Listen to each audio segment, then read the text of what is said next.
Welcome back to part 2 of our Return and Thrive special, all about how to feel confident when returning to work after some time away. If you haven't already listened to part 1, we'd really encourage you to go back and check it out. In that episode, we unpacked the mindset of returning, the fears that hold people back, the unspoken hopes that surface, and how to start taking those first steps with intention and clarity. In this episode, we're moving from mindset into action. We're diving into how to use the career equation to help you design your next chapter, one that reflects who you are now, what you're good at, what lights you up, and what kind of environment you want to work in. We'll share real examples, practical tips, and guidance for both individuals and for organisations who want to support return as well. So let's get stuck in. You'll spend 80,000 hours at work. You're here because you want those hours to count. Hi, I'm Zoe Schofield. And I'm Erica Sosner. A warm welcome to the Career Equation podcast.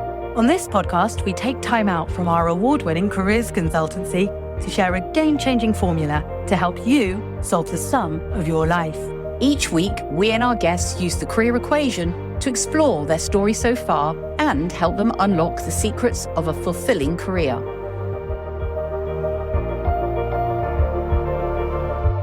This wouldn't be a career equation podcast without some help from the career equation itself, would it? So Absolutely. Let's just think about, exactly. So, before we leap back into the world of work straight away and panic buy, if you like, from the shopping list of opportunities in front of us, it's really, really important to think of this as a moment to pause, but not because of hesitation, but much more about intentionally pausing and thinking, like, what's right, just as Erica was describing some of those steps to get you started. And the most powerful returners are the ones that take a breath, reflect deeply, and then re-enter much more aligned with who they are now, not just who they were before. And that's really where I think where the career equation can come in and help you do some of that thinking, some of that pause and reflection.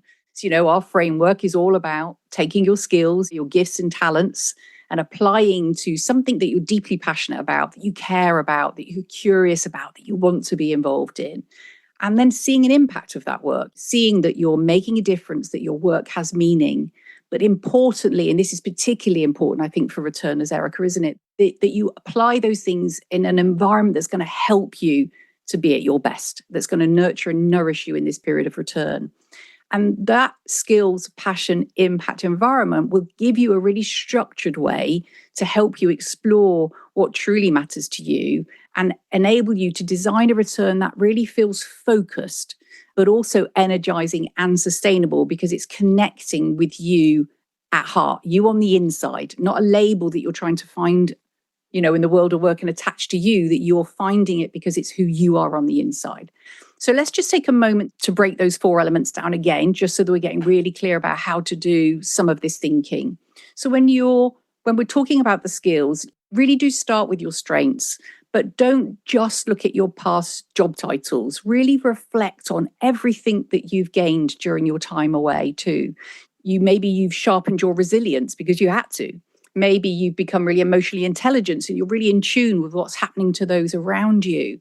Perhaps you've had to really increase those skills around managing complex logistics because you've been under pressure to manage lots of different things in your life. Those are real valuable capabilities. So a couple of things to kind of prompt you around skills is to ask yourself, what have I become better at, even outside of formal work? What have I really noticed that I've become skilled at or better at? What are those strengths that are shining through?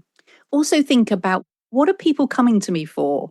I'm sure that you've still been engaging with the world and with humans and other people. So what have they been coming to you for? And also to spend some time thinking about, what skills do I even want to keep using? And what ones am I actually now happy to leave behind for the moment? So that gives you a little bit of food for thought on skills.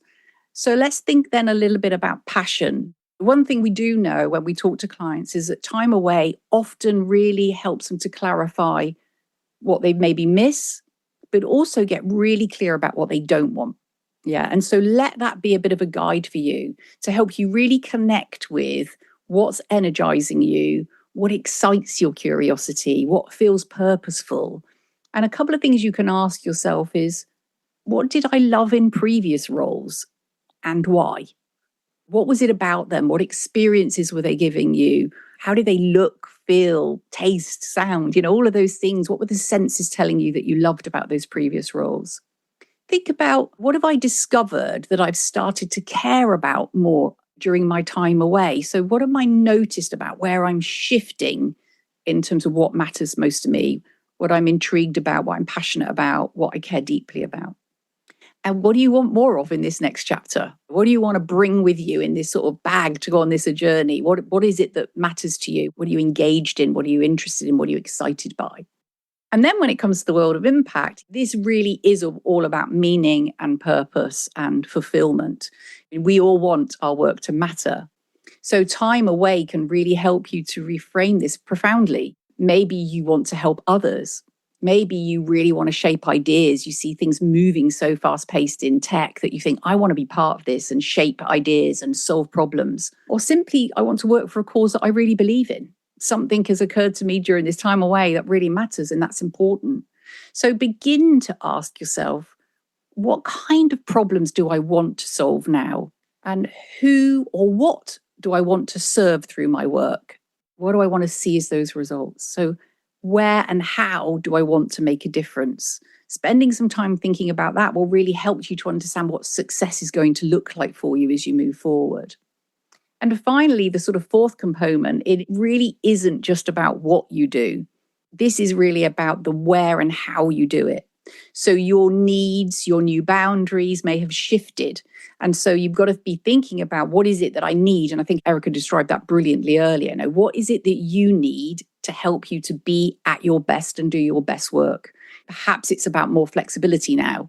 Perhaps it's about, I need a different pace now. I need something different around the pace, perhaps more time and pleasure to think about things more deeply. Perhaps it's much more about a stronger culture of care. Or I need a hybrid model. I can't just be in the office, or I can't just be at home. There needs to be something in between. So these are things that will start to come through as essential, not optional, and your kind of workings out of what sort of environment you need. So be asking yourself, what kind of environment helps me to thrive? What are the sort of values and ways of working that are really non-negotiable for me now, really are the must-haves? So what am I no longer willing to compromise on? And I guess I'd throw into the mix of that as well, that if you were designing your perfect working environment moving forward now, what would it look and feel like? What would it be full of? And I think what we're saying is that the career equation here can really help you tune into that whole picture and not just focus on a salary or a grade or a job title, but get much deeper elements that are really going to help you to lead into a fulfilling career. The next chapter. And it's much more than about these sorts of experiences that you want to have rather than a job title or a job description. And it will help you, when you see opportunities, be able to say, how closely is that taking me towards what I've just described in my career equation? It's all about designing your next chapter effectively and not defaulting to the last chapter and sort of rereading and reliving that chapter again. So, before you hit the apply, do use the equation to get that clarity on your story, on your direction, and on your version of what a thriving zone might look like going forward. And look, we've both had moments in our own careers where we've been out of work for a while and we had to step back for a variety of different reasons. For me, so I had this accident in December 2022, and there was no question that I was not going to be able to return anytime soon. I remember still trying to manage and lead from my hospital bed with you all as a team, because we had a business and it needed to keep running. We had clients who still needed things from us, but a few intermittent conversations lying flat on my back were very different to actually being able to fully participate in my work. And so I remember having a lot of uncertainty about, am I even going to be able to do this? Because at the beginning of my injury, I really didn't have the brain power. The fatigue was really, really intense. So my poor old body was trying to put my spinal cord back together, and it wasn't easy. And so just the sort of general survival, I just couldn't work out how that and being a parent and the responsibility of business was going to work.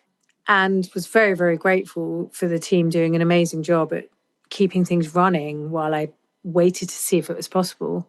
But I think the reality was also that I came back too early. I kind of felt an internal pressure to return earlier than I was ready. And that was really difficult. Like the first couple of months were a catastrophe. I made loads of bad decisions. I was really irritable, really exhausted and tired. I'd have to have meetings like lying flat on my back and really just needing to be resting, but not taking the opportunity to do that. There were a couple of like resignations and unexpected changes and changes in clients as well. And I found that my resilience and kind of stress level, my ability to stay calm in those contexts was really, really not where it had been before. So it's a real lesson learned not to rush in. And I think particularly when it's your own business, it's really difficult not to do because it's like neglecting your own baby. And also it quickly rushes back. So I think perhaps when you've got a role that's within an organization and you're phasing your transition back, perhaps it's a bit easier in that context to switch off and to transition carefully and gradually. I just didn't feel able to be, once I was back, and I'm responsible for all the things I was responsible for. So it was really, really challenging. And things did settle down. And it was a very economically challenging time last year as well. But I think what started to become clear to me was that actually I did want a different pace, that the things that were goals for me before the accident in terms of the business weren't necessarily realistic or desirable for me after. And that having faced down your own mortality and compromised a lot in terms of sort of availability for family, I had a lot of guilt about my son and things like that, that I really wanted to make sure that I was doing work that was truly in my sweet spot and that I was good at. And for me, the realization was that the entrepreneurial elements of the kind of marketing, growing a business development, brand establishment, that I wasn't that brilliant at those things and didn't feel that excited about that. What I continued to feel excited about was transforming lives, having great conversations, sharing ideas, telling stories. And that was really the impetus for starting the podcast, but also from a kind of move of just focusing in to a bit more of a manageable approach and saying, look, let's just do what you can do and what you like and what you feel comfortable with. And as and when, the rest can always be waiting for you. So it was a big shift for me and quite humbling. Like it was really freeing when I finally allowed myself to have permission, but it was also quite humbling because it did feel in some ways like a U-turn from the direction that I had previously been traveling. Yeah. How about you, Zoe? Well, I think for me, my biggest kind of time to rethink and change was when I had my first child. So after my first period of maternity leave. And prior to that, it's important to know that I'd fallen into my career and I didn't really know what I wanted to do when I grew up. And I'd been in banking for about 15 years at that point, and I'd done really well. I'm that sort of person that put me into something, I'm going to do the best job I can at it, wherever that may be. So I'd done really well and I'd progressed. I'd taken banking exams, my financial advisor exams, and things were good. And then I had my baby and I didn't want to go back full time. My husband was in the forces, and whilst we had care, as in grandparents around, it's not what they wanted to do. They were still working as well. So I couldn't just dump babies onto parents, and I didn't want to. So I wanted to go back part-time, but what was really clear back then, you're talking about the early 2000s, is that part-time female managers were not the thing. It was not going to be possible for me to do that, and I didn't want to work full-time. So I was lucky enough, I guess you could say at that time, that there were some redundancies, some voluntary redundancies on offer, and I decided to go because I needed that financial help of a little bit of breathing space, which was what that did. The redundancy gave me a salary really for a few months while I was deciding what I wanted to do. But what I would say is I didn't have the tool of the career equation back then to help me do that thinking. And that really does make a difference. And that makes a difference because I still wasn't really sure what I wanted to do, what I was designed for. I knew that I had a whole load of gifts and talents and expertise from banking and a very creative person, but I guess at that time, I just wanted the safe zone. I wanted a safe option. So I went into local government. Quite a few of my friends were working in there, said, hey, Zoe, it's pretty flexible. They're really good around families. And even if you're leading, managing teams and things, they're pretty good. And that's what I did. I stepped into a role within local government. And I have to say, I did the good old thing that lots of us ladies do when we think we've got to go back down the ladder a little bit and climb back up again. So I did take a role that was still managerial, but it wasn't at the same level of responsibility that I'd had before. But I did that. I just need to get my foot in the door and prove myself rather than, hey, I'm here and I've got all this stuff to bring with me. So, that was a lesson learned. But what was really special is many years later, the guy that interviewed me said to me, and I stayed with the local authority for about 15 years and moved my way through the organisation. But the chap who originally interviewed me said, Zoe, I knew you were not going to stay in that job I interviewed you for. It was clear that you were overqualified, overexperienced, and you weren't going to stay here. But as far as I was concerned, I just wanted to get you in the building. I knew that we'd find your place once you were here. And I thought, God, I wish I'd known that. I wish you told me that at the time, because I had no idea. I thought I'd scraped my way in and I'd landed and I did okay. So there's definitely lessons in there for me about what I do when I'm in that period of time again, where I might be pausing and thinking. And I'm much better equipped as a person to do that reflection, to do that thinking. And I hope that kind of gives you all encouragement if you're in that space of how some reflection and some simple tools can really help you to get some structure and clarity around what might feel like a complete mess in your head at that time and very unstabling and very unnerving. That if you do some of this thinking, whether you do that on your own or with somebody else or with a coach, it will help you, I promise, to get clarity. I think that's what I'd say. Yeah, brilliant. And I hope it helps to share our stories. I feel like sometimes we're a bit shy about our own career stories because we're so focused on yours, but I hope it's nice to hear a bit. And there are lots of examples in the podcast of this as well. I was thinking about Ollie Thorne, who also had a spinal cord injury and was also in the forces and needed to completely start again. I did a talk recently with the Backup Trust talking about careers, and for so many people, their lives changed in an instant.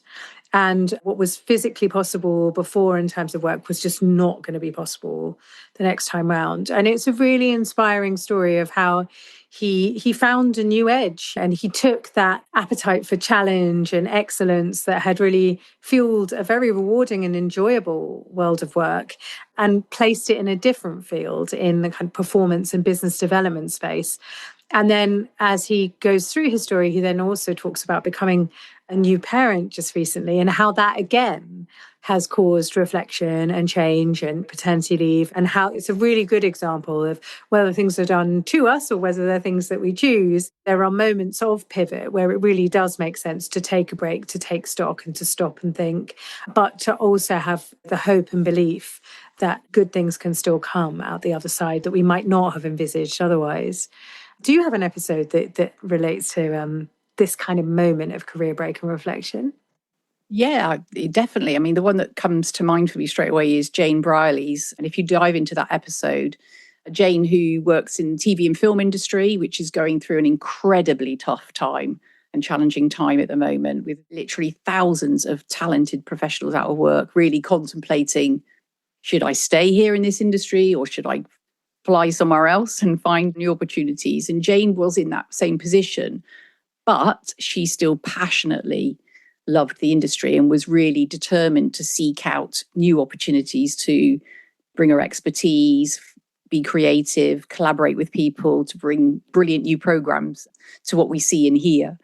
But she did take a little breather and she stepped into something a little different initially, just to pause and to rethink, replenish about what really mattered to her, what she wanted to do next. And that did spark a kind of, no, I know that this is the industry I want to be in, but how do I come back with new momentum, a new purpose? And so she's come back in more of a sort of consultant around development and programming and really helping people to collaborate and get ideas off the ground. And you really get that sense from Jane as you listen to it. She tells you it from the heart about how she felt. So it's a lovely episode to listen to someone who's so passionate about her industry, but seeing an industry she loved go through a really difficult time and the knock-on effect that had on her. So definitely check out those episodes if you're keen to hear some other stories.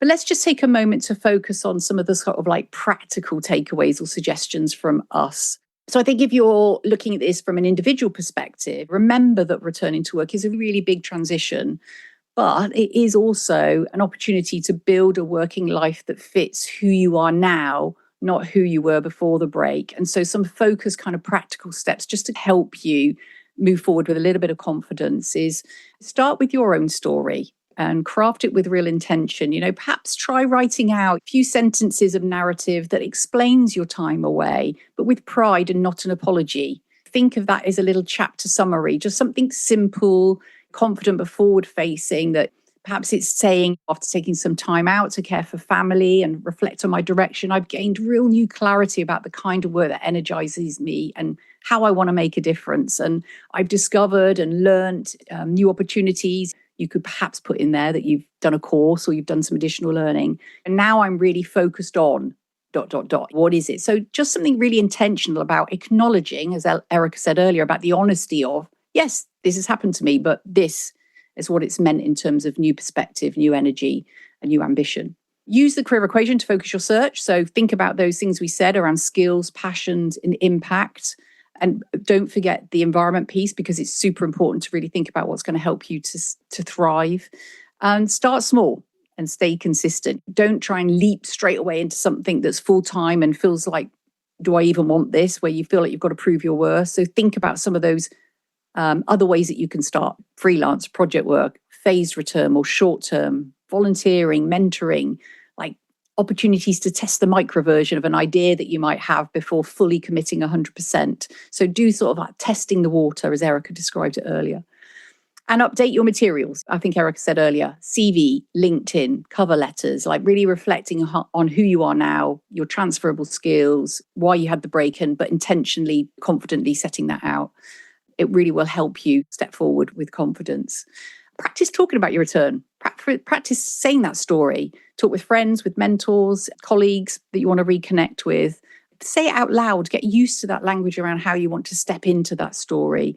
And be confident to ask for what you need. So if you're returning to an employer, really set out what it is that you're going to need to help you to be at your best, whether that's a phased return, flexible hours, support with the tech or training.